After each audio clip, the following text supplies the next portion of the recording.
Right.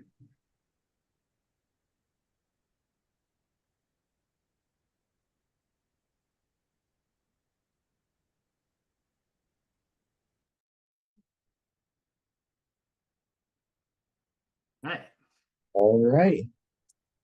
Welcome, everyone. Excited to have all of you joining this week's series, making your data ready for AI. I'm Colin. I will be your host today, and I'm excited to introduce our experts for today's webinar as part of our most recent session in our AI adoption series. Chris, Jeff, and Murray have been leading our AI and innovation practice here at Catalyte for several years and have a ton of wealth of experience between the three of them on custom AI projects and also getting your organization ready to adopt AI in various use cases. But without further ado, I'll hand it over to Chris and kick things off. Yeah. Thanks, Colin. So this is a really, I think this is a good session. I think this is a very important topic. And, because it's easy to think that we can just kind of point AI at our data and we're just going to magically get the results we need. And to some degree, that's true. We can get better results by pointing AI at our data, no matter what it is, than we might expect. But there's really what we've seen is that there are some fairly significant risks to doing that. And so increasingly, there's a strong business case for an active process of data preparation before AI, and ideally with a AI process in mind, or something that you intend to implement. And you can think about, how do we expose our data that's uh, best for our use cases? And so with that, I think we'll just kind of hop right into the sort of the business case here. And excuse me. So when we think about um, making data available or ready for AI, we have to think about, what are the risks involved here? And so, as we've seen, bias is a big risk, and a great example of that is if you take historical medical data, there's well established biases that are in a lot of that data based on the populations that they were testing, and how that oftentimes didn't necessarily apply to other people of other gender or race or other things like that. And so there's a lot of situations. That's an obvious one, but there's a lot more sort of that aren't necessarily as obvious. And so it's important, I think, to recognize that your data probably has bias, and any sort of third-party data that you want to bring in may have that as well. And so just throwing AI at it is going to introduce that bias into your AI. And similarly, just having, again, some pile of data doesn't necessarily mean you're going to get poor or good predictions or outcomes. A lot of times, because it's not structured well, because it's not necessarily clean or available, you get poor predictions or poor output. And of course, what we've seen is a fair bit of rework there that ends up happening. So I'll pause here. Jeff and Murray, do you have any thoughts on that? No, I think you described it pretty well, Chris. I think we all know, if you've been around in software for a while, a lot of times the data gets old and stale, and cleaning up the data is not only useful for your AI initiatives, but in general, just having clean data is better for your applications as well. Especially true in terms of traditional analytics, of course. We're all pretty familiar with it, but also even more so when it comes to AI, the AI solutioning on top of that. The bias is a thorny beast, and will surface in different ways, and we'll see some of that in action today. Yeah, and I think there's obviously, we can say garbage in, garbage out, and that's really fundamental to it. If you don't have good data, you're not going to get a good output. but it's also, like the quote says here, AI, we can think of it as a chef, but it needs ingredients. And then data is really the ingredients that are going to get you what you need. And I think more broadly and a little bit more technically, an LLM, a large language model, is trained on a lot of information, right? Billions and billions of parameters, and who knows necessarily where that comes from. And so the reason that we get hallucinations is because it pulls it from wherever it got that training data, which could be Facebook or Reddit or somewhere else that's not necessarily accurate, and so you end up with these strange outcomes because you're just telling it, yeah, use whatever information you have.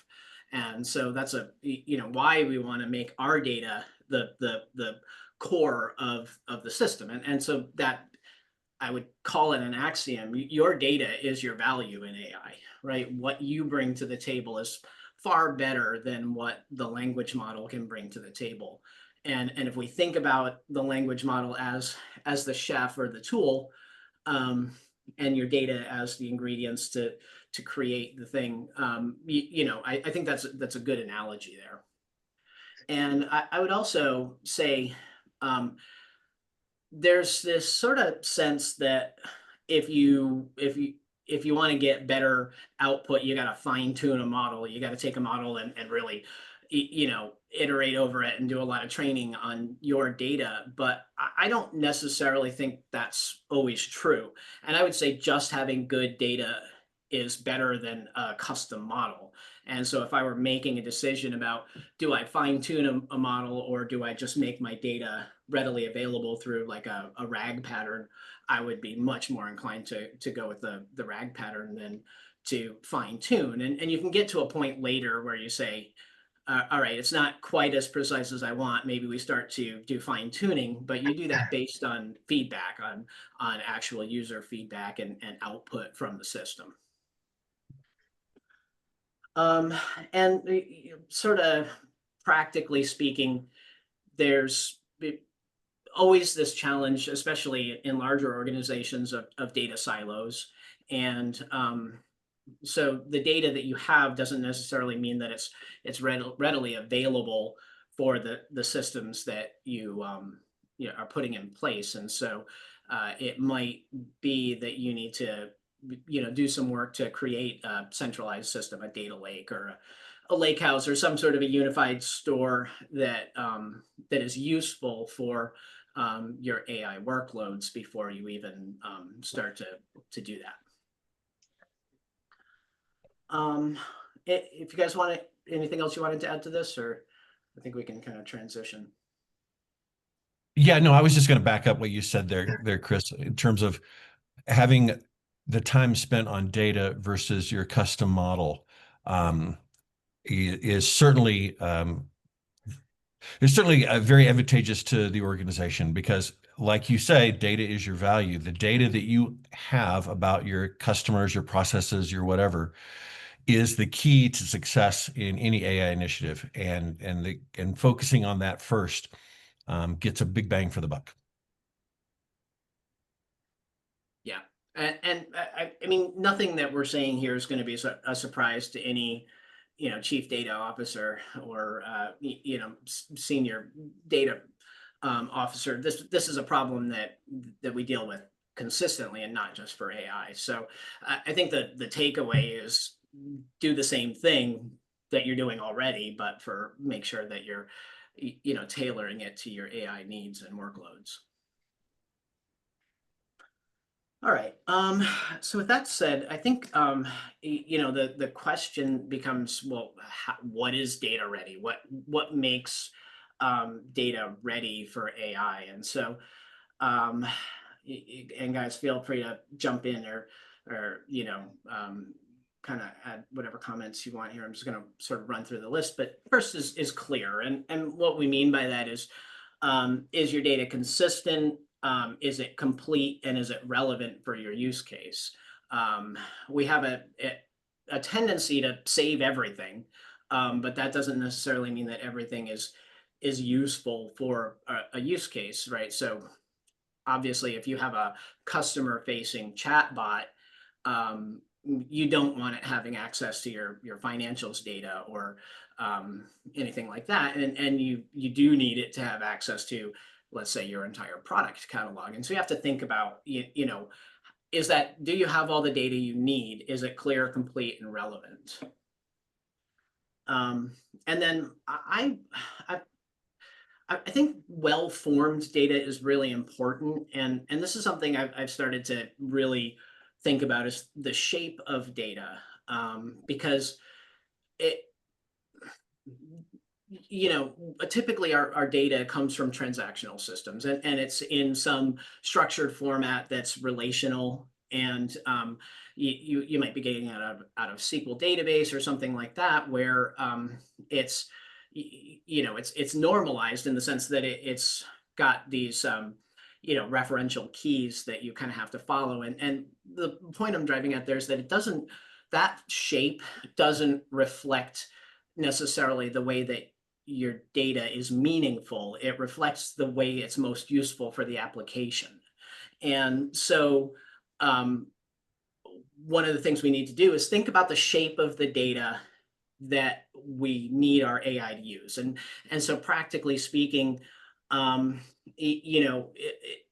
you might have your data, you might need your data to be denormalized, like flat rows that give you an entire piece of information in one record. Or it might make sense to have it in JSON, where it's structured in a way where the schema is sort of implicit in the packet of data. Or alternatively, you might, and I'm a very big proponent of this, you might think about using something like a graph database, where you can build a sort of a semantic relationship between different points of data. And why that's really important is because a semantic system is well aligned with a large language model. That's how they work. And so I would honestly rather have a piece of narrative text describing my data than I would having a structured, relational structured data, because the narrative text allows the LLM to work against that, create embeddings, and find similarity and derive sort of good output from it.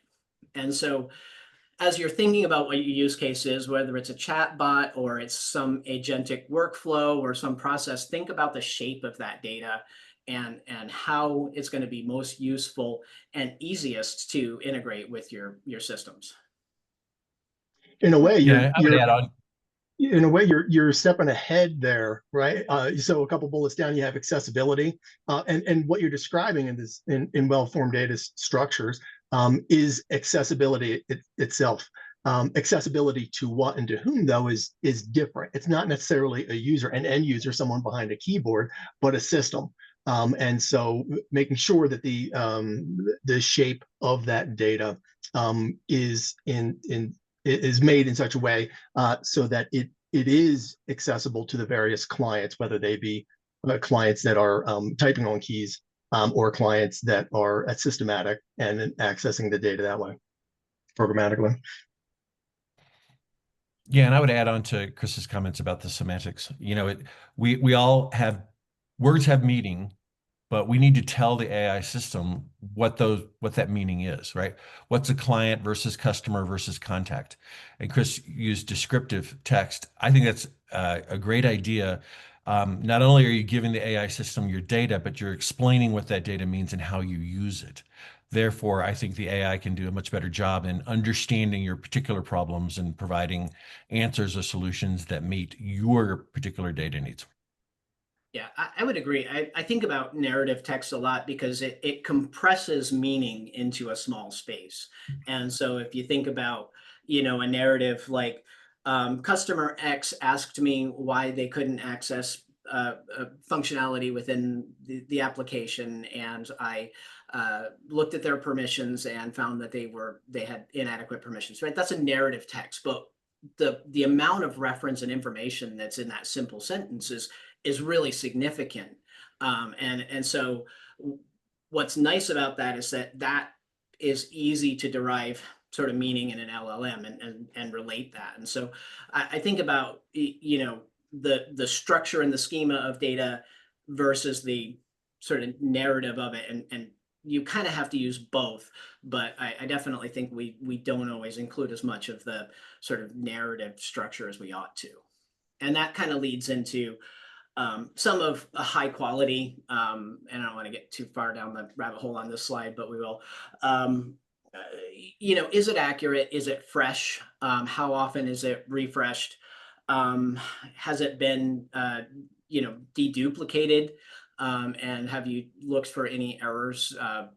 This becomes incredibly important when you start to introduce additional data sources. So you might take your data and introduce something, some a time aligned structure like, average daily rainfall or something like that, just to pick an example.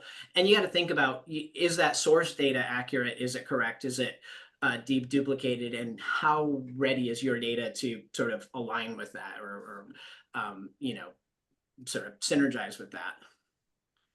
The next one, this is a hard topic because if your data is biased, it's probably biased because you have, as an organization, some implicit biases that you're not aware of.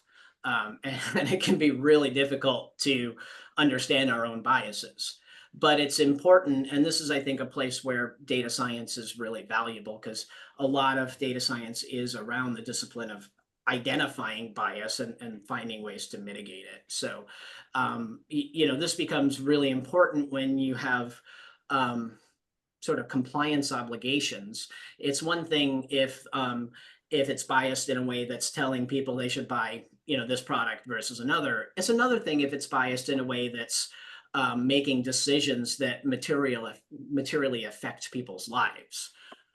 If there's bias in, let's just say, a decision-making process that's based on credit score or something like that, that can have significant impact on people's lives. And it can also have, actionable risk that you're introducing from that. And so you have to look at your use cases, look at the risk exposure, and then try to figure out, what biases might we have, how can we find them, and how can we mitigate them.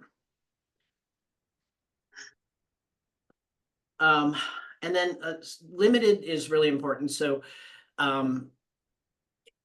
the thing about an LLM or AI kind of in general is it will use all the data that it has.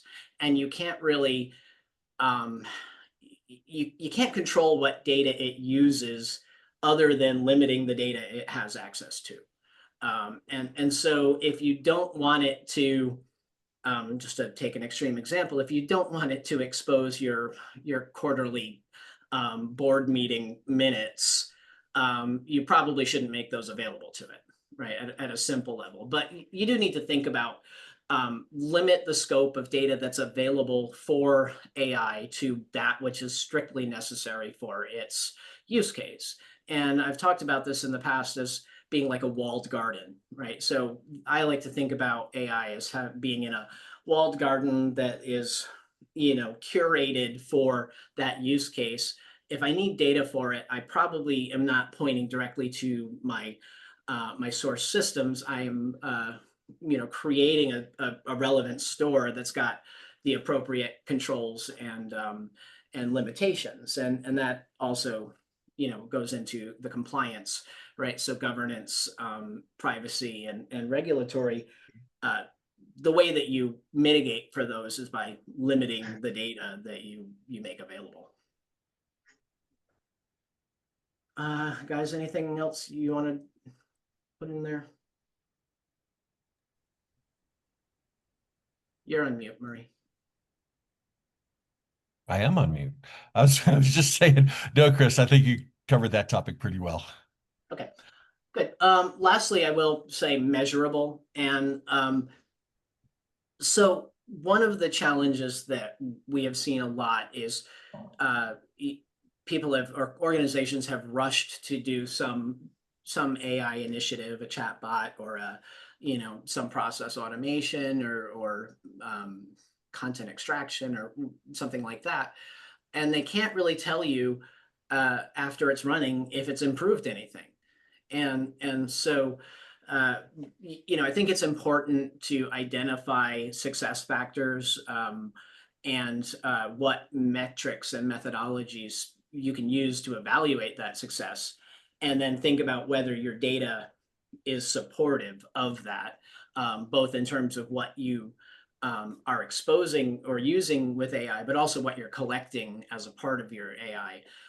So, if you're making a chatbot that's trying to hopefully reduce the number of customer service, cases that you handle, then obviously, reducing the number of cases, or counting the number of cases that go to, human interaction is a good metric. But there's also customer satisfaction, and so they might be not getting to humans because they're abandoning in the middle of the process because the chatbot's not helpful.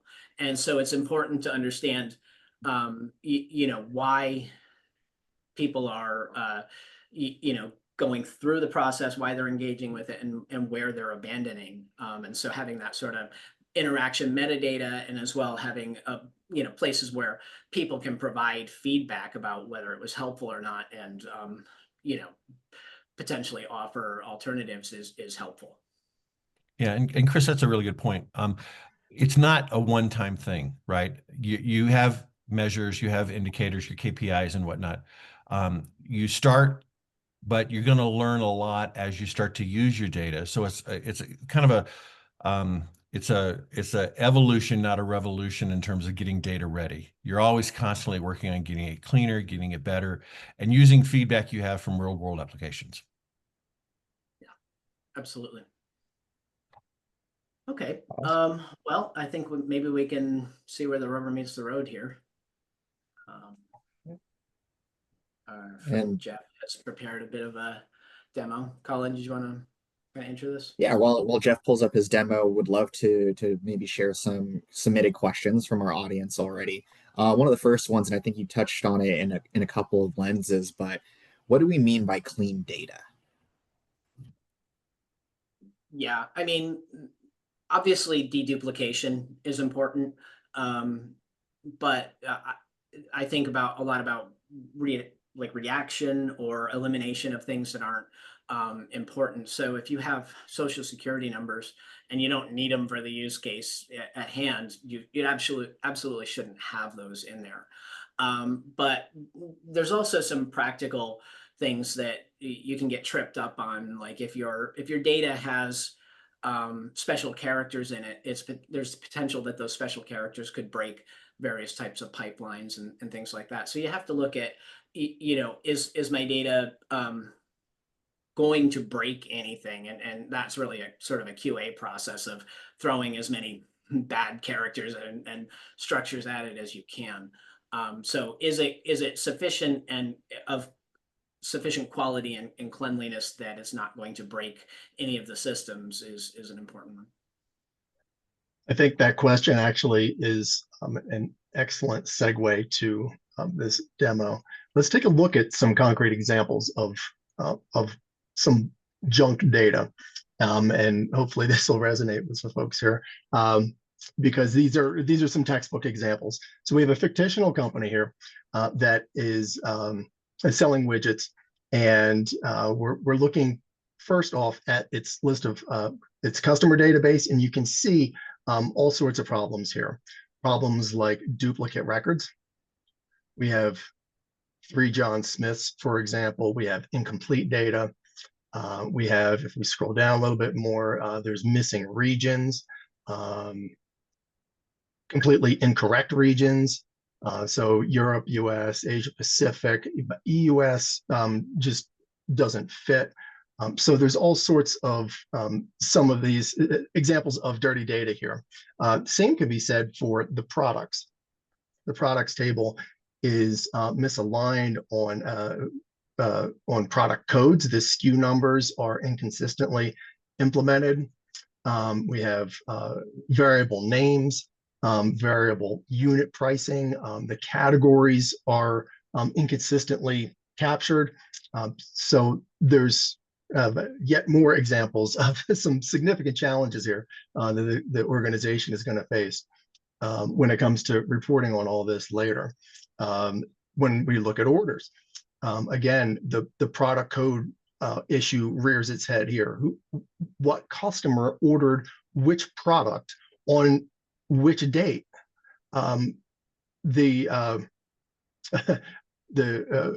Just a flat out erroneous data is popping up. Total calculations don't match the quantities and unit prices. So you can imagine the types of problems that this kind of an organization is going to face with traditional reporting and analysis efforts. If we switch over as an example to this supply chain tab here, we'll see a standard calculation. It's called MATE calculation, which is used to measure the accuracy of predicted demand or supply numbers compared to what actually happened at that given time. So you can see that across regions and products that are variably defined with dates that don't align with, that are inconsistent, don't align with actuals, we're going to find predictions that are way off the actuals for a given time. And this is all reflected in a single number. This is the mean absolute percentage error. It's at 34%, which is a terrible number. Lower is better with this metric, and we'll see going forward how we can reduce that just by cleaning up some of the data. Now, the last though, this is all well and good for traditional reporting, traditional analytics, like I've mentioned. When it comes to AI bias, though, this is yet another issue that gets heaped on top of a poor foundation. You can imagine if you were visiting this company's website looking to buy some of the products, and we have a recommendation algorithm or recommendation mechanism solution in place that's AI fueled, that provides recommendations along the lines of people like you buy XYZ widget or whatever. With this kind of data, we're going to find a phenomenon called bias amplification that rears its head, where targeted recommendations on this raw data are overgeneralizing to the majority of the population. And the end result is, most frequently, the recommendation is that the solution refers to the majority population, which is in this case U.S. Citizens or U.S. buyers, and it's going to recommend to that demographic regardless of the demographic where the customer actually is. The AI solution doesn't know who the customer is because of the bunk customer data. It can't know the regions reliably because the region information is all out of whack. So you get the same recommendation across all the regions. Now, the way you look at this graph requires a little bit of explanation, and I think it's good to step through that here. It'll make sense a little bit more later. But you look at this donut chart, the two rings of the donut chart, in this way. The inner ring is the actual population. We have a population that's 50% US, of customers that reside in the US region. And the way AI interprets that, it jumps to this outer ring called the exposure. And this is representative of the number of, or the quantity of recommendations that are tailored to that particular region. So this is why you get the majority, because of this misalignment between the population and the AI's recommendation, understanding for recommendations. This is why you get this discrepancy between the actuals recommendations and the population itself. The difference here is the key thing. So we have 50% of customers residing in the US region. And 70% of the recommendations are being surfaced to that demographic. That difference, the 20%, is what's noted here. This is the exposure amplification. So we're not getting recommendations that are targeted to individuals. It's the recommendations are being surfaced to the majority of the population. Complete bias. And I want to step back a second to something you said about meaning, and I think that that's really important. I might have said this in another webinar, but my sort of aha moment early on with like chatbots or with LLMs was when I went to an earlier version of ChatGPT and I asked if my phone number was a prime number. I put it in and it said, yeah, it's a prime number. And I was like, oh, that's cool. And then I went to a prime number checker and put it in, and it definitely was not a prime number. And so what's important to understand, there's two things. Number one, an LLM doesn't understand meaning. It doesn't understand correctness. It doesn't know anything. It's just a statistical engine. And in the second thing is, in that case, what you would call the cosine similarity, basically the distance from that prompt and the answers yes and no it was equidistant, right? It was equally likely that it could be yes or no. And so it just picked one, right? It picked yes. And so everything after that is poisoned. And so what's important to understand there is that is the LLM based on its own information and its own statistical engine. To mitigate that, you have to bring your meaning to the table. You have to tell the LLM, this is the meaning that's important. This is what this data means and how it's relevant. And if your data is not clean, if it's not ready, then you're poisoning your outcomes. That speaks to the contextual descriptions that you were mentioning earlier and the value proposition that it brings in terms of explaining context to the LLM. Without that, it's going to take guesses at the raw data, which in this example is all bunk. It definitely needs improvement. But I guess what I mean to point out here is that the data itself is absolutely foundational in the cleanliness and preparation and so forth. But it's not just the data.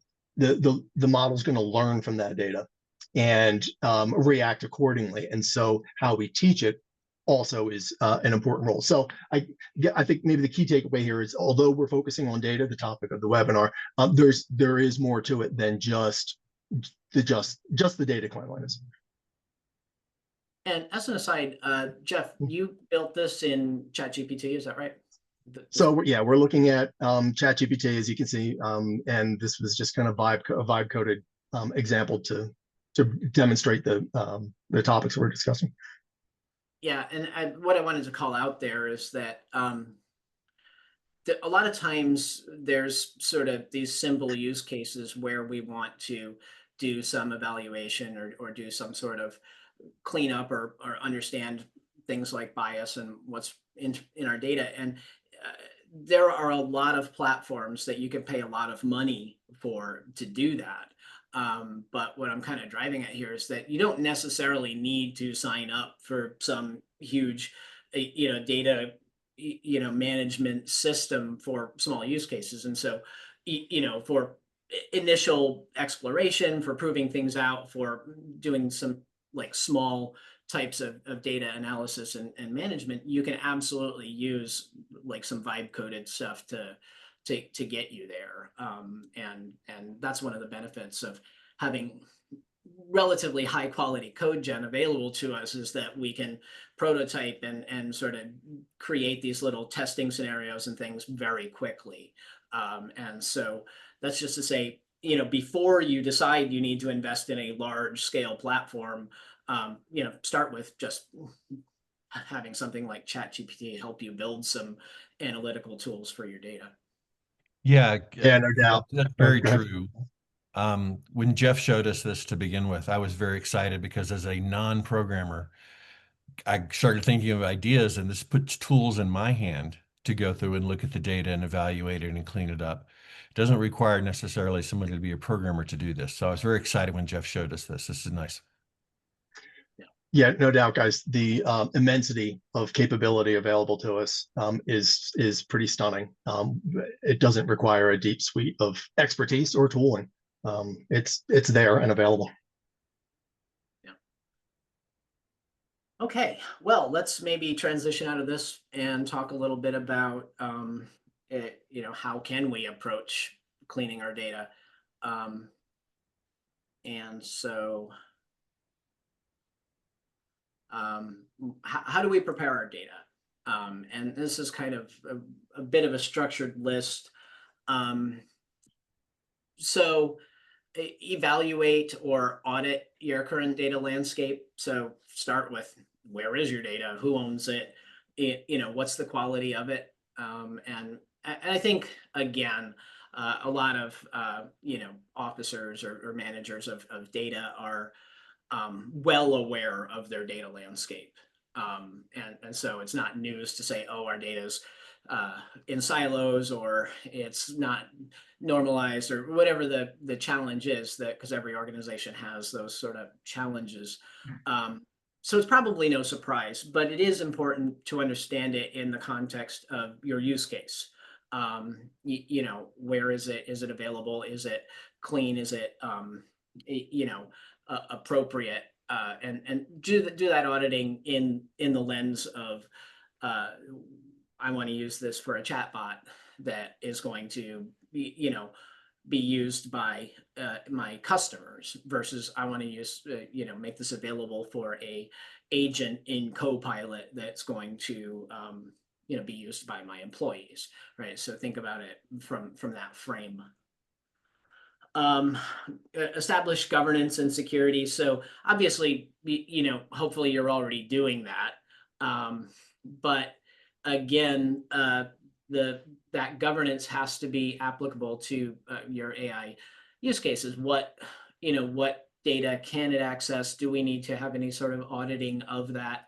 Are there any sort of risks that we introduce legally? Are there risks for exfiltration, right? So apply your governance standards and processes to the data that you're making available to AI, and considering the particular risks of it in your processes and your oversight.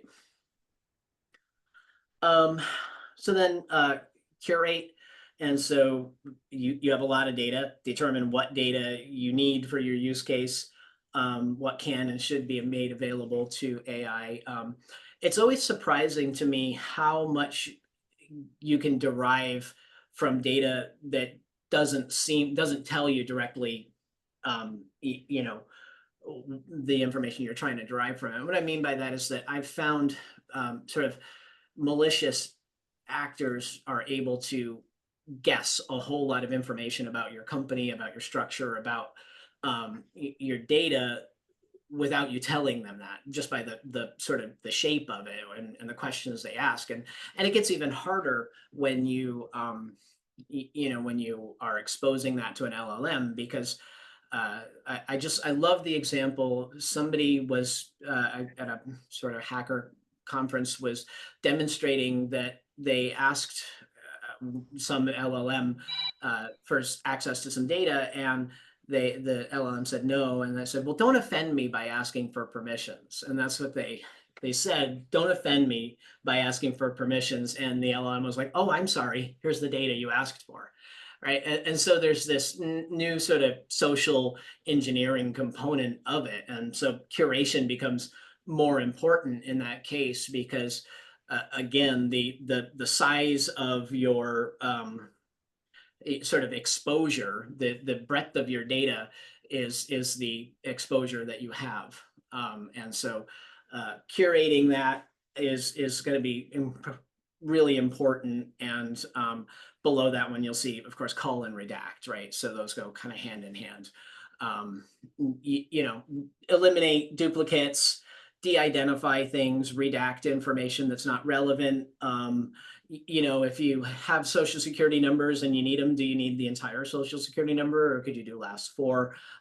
Things like that. Think about how you can, you know, eliminate or limit sensitive data in there, you know, and there's a lot of strategies for that.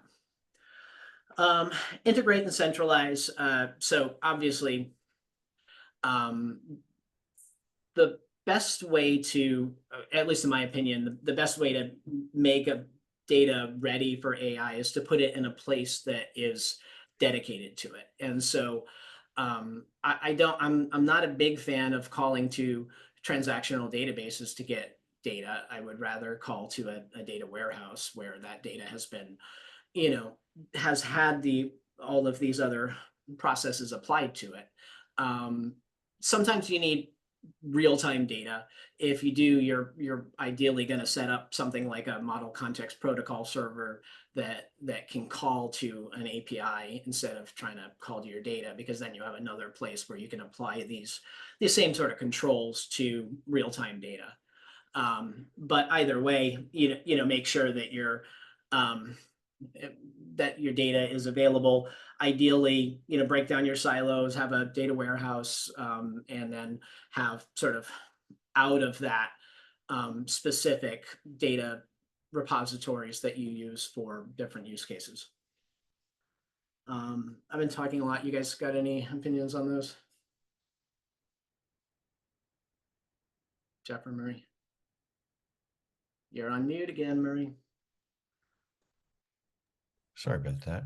I was going to say, Chris, you're so thorough and complete in your presentation that trying to add any additional value to your words makes no sense. Okay, well, you can be my cheerleader. That's fine. Okay. You know, I mean, we're not saying, frankly, anything that's real new here, right? These are, you know, data principles or data management principles. So what we're saying is, like, you know, use those. I want to say we talk shape again. I'm trying to, this is a term that I think is starting to evolve or be more recognized, the shape of your data, because I didn't used to think of it that way. I thought of things like schema, but shape is a good way to think about it, and does it fit in the way that you need it to, right? And just on a practical sense, think about the shape of a CSV file. And then think about the shape of a JSON packet, and then think about the shape of a graph database. They're all very different shapes, practically speaking, and those shapes define how the system can interact with your data. And none of those is necessarily better than another. They just serve different purposes. And so it goes back to, you know, understanding what you're trying to do with that data, how it becomes useful to your users, and find the right shape for it. Get it out of whatever shape it's in, whatever structure it's in, and put it into one that's useful. And then, of course, we talked about cleanliness, scale.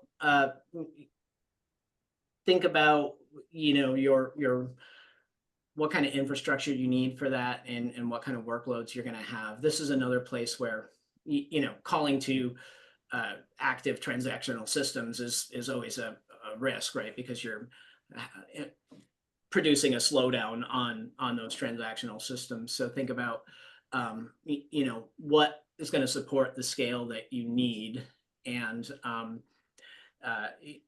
you know, do you have the scale of data that you need? And we haven't really talked a lot about data in the context of machine learning necessarily, but that's a place where, you know, that becomes really important. You know, if you wanted to create, for example, a computer vision model to identify different types of documents that are, you know, conceptually the same, but look very different, you need a lot of data to do that. You need a lot of examples to train on. And so that becomes true for any type of, you know, especially true for any type of machine learning activity, that you need to have sufficient data to actually, create a model that's useful. And that can be true for fine tuning as well. Okay, so I think we have a part 2 here of the demo. So Jeff, Yeah, take it away. let's switch over and revisit our company here. Can you see me? Good. So we're back looking at the same data, customers, products, orders, so forth. We're still in this dirty data view where we could see the duplicates, the missing data. But after we toggle our raw or dirty slash clean switch, we can see the records being corrected. So we have a single John Smith as opposed to, for example, the triplicate records. Same can be said for products. We'll go ahead and clean the product codes. As a result, we have a single definition of what a Widget Pro V2 actually is, as opposed to multiple versions of this and so forth for the other products. We have consistent categories and consistent pricing formats. Doing the same, performing the same cleaning activity around our orders will yield similar results. We have consistent date formats.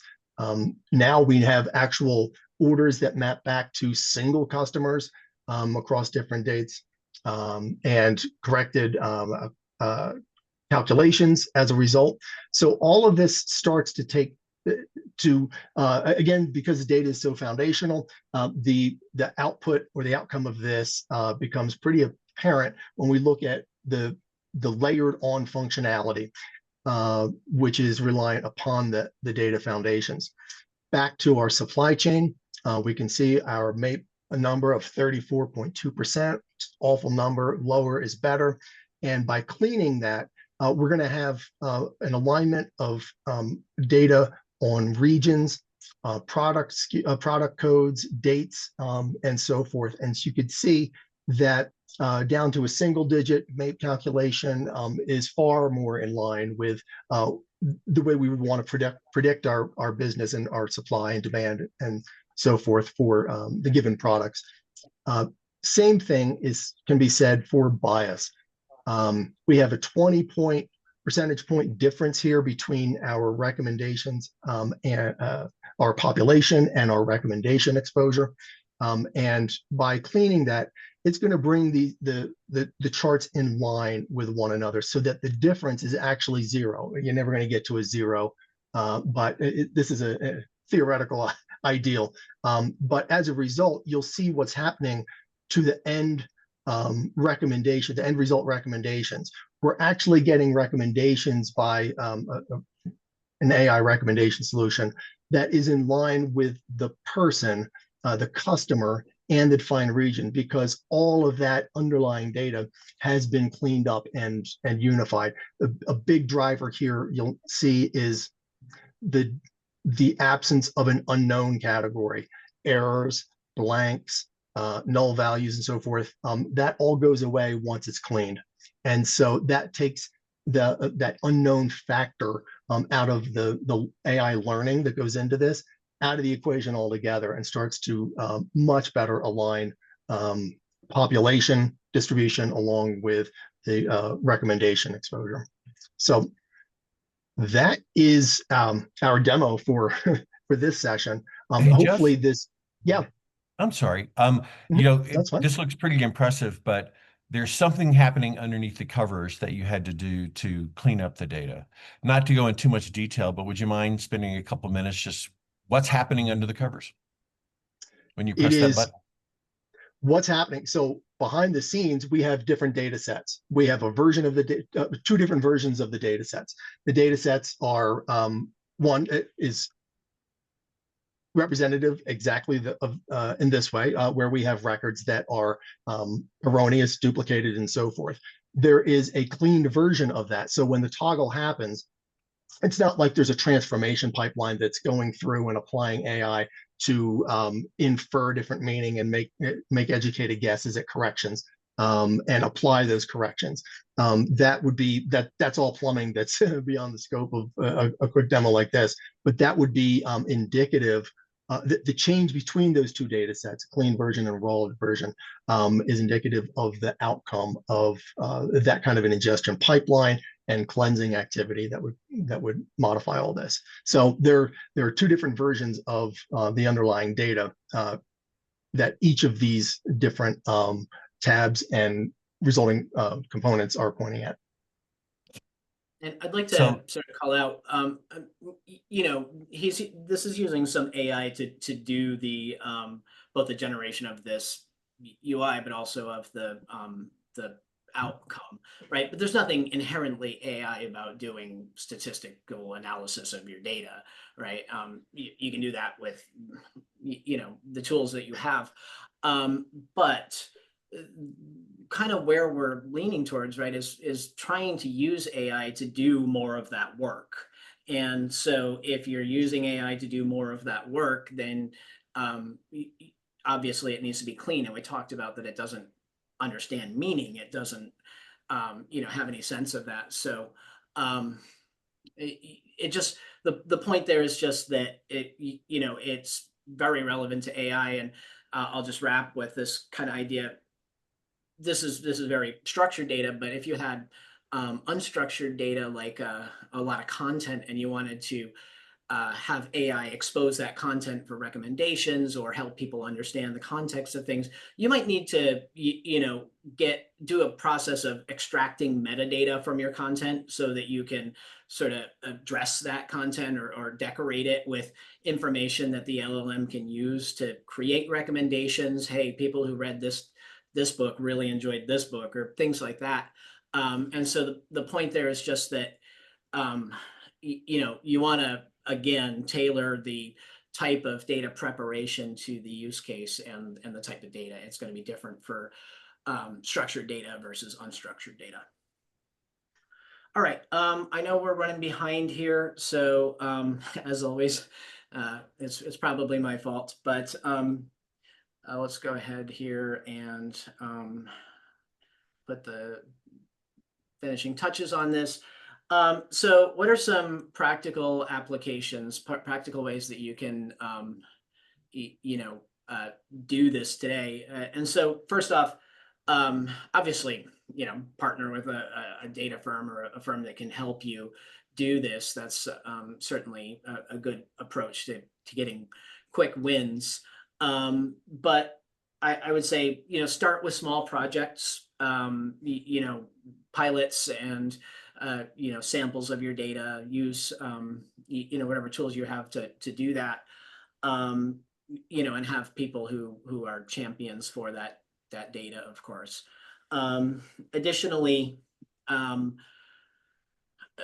you know, framing your initiatives in terms of business outcomes is important, right? That goes back to that measurability thing. What are we trying to do with this? You know, are we trying to improve our net promoter score? Well, are we tracking it? Do we know what it was before and what it's going to be after, right? And so drive it back to what's the business outcome, not what technology you're going to use for it.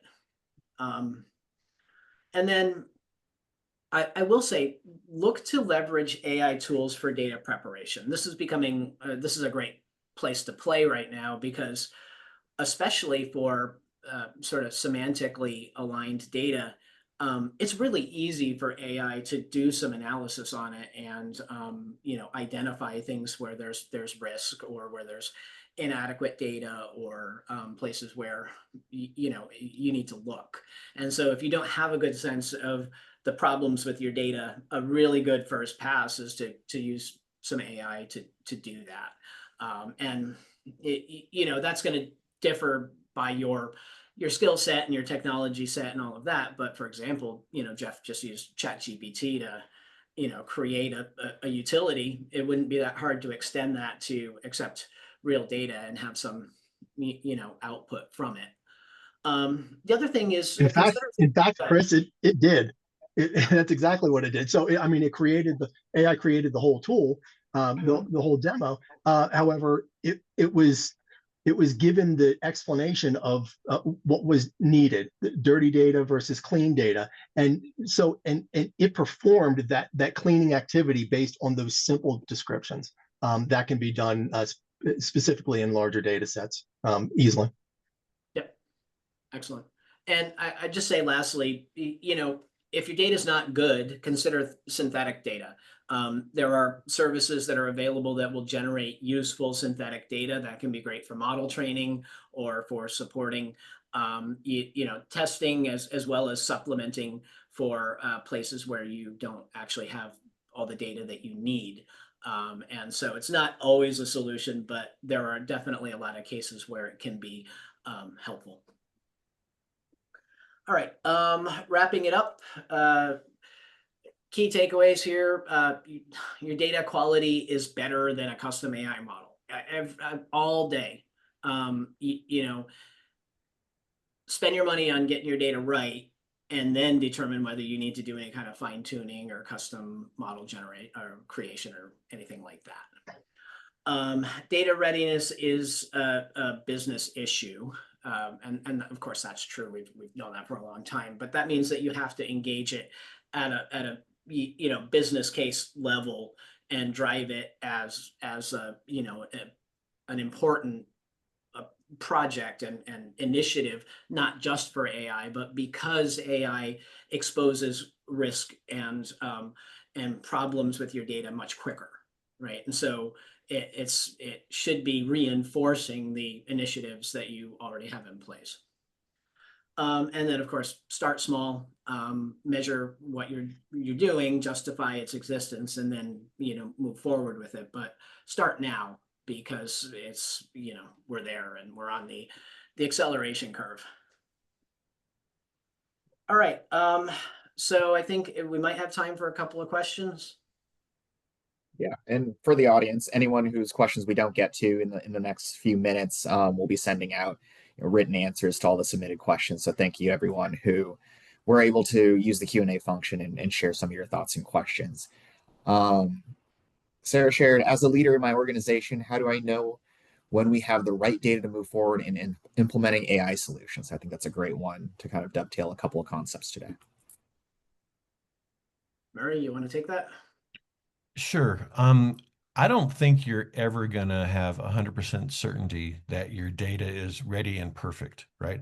It's an iterative process to get there. And to begin with, you can probably take a look at the obvious. We talked a lot about the obvious items right now.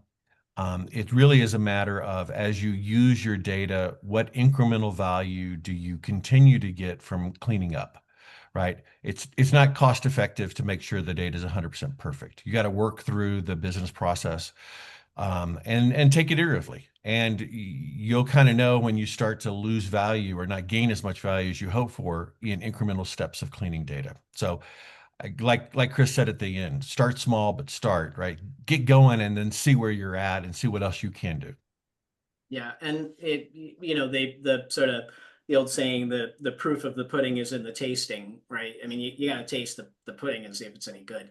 And so really like start small and break it, see what happens. And you'll be, you know, it will be remarkable the things that come up where you suddenly go, oh, okay, that's not sufficient, right? So that's why pilot programs or internal skunk works or internal dev projects can be really helpful to expose those things before you do a bigger initiative. This was a more tactical one, kind of related to how we prep our data, but it was mentioned taking tabular data and making it narrative. I've considered this, but does it actually work? This is a ton problem, but because tuple is an atomic unit. So I mean, it depends, right? It depends on your use case. Where narrative text or narrative structures are good is in similarity searches, right? So if you're looking for sort of a next nearest neighbor type of thing, that's a semantic search. And what I mean by that is it's taking the how the sausage is made here a little bit, right? It's taking the embeddings of your prompt and it's calculating the distance and direction to other tokens, other terms within the database. And so what it's trying to do is find the next closest thing. And so a narrative structure is often really useful for that type of search. Where I wouldn't necessarily use it is in like a RAG pattern where I need a structured piece of information, like here's a product order and all of the fields of it. The meaning is conveyed in the schema there, and so it's going to really depend. But I do think as a there's the potential for combinations where you actually have narrative text coupled with some sort of schema aware structure and in a RAG pattern, and that might be a sort of middle ground to that. Perfect. And I know we're here at the top of the hour, so maybe one of our last questions I think will wrap up the session great. If you had to choose one action for leaders to take tomorrow, what would it be? Oh boy. That's a good one. I mean, it's gonna it always depends. I guess what I would say is it's not so much an action as it is a sort of a position, which is to say AI is here, it's necessary, it has value, and it has risk, and it not only does it deserve, but it requires capital investment and company investment sort of culturally in it. You have to establish that position as foundational. And every company is at a different place with that, but the reality is that 5 years from now, every company will be using AI and their data will be going through AI in some way, right? So you have to establish that at the sort of executive at the top level that's a core value, and then from there you establish whatever initiatives you need to make that happen. Yeah, and every leader has something that annoys them, right? Take the thing that annoys you the most and start with that, right? But to the point, you got to get started.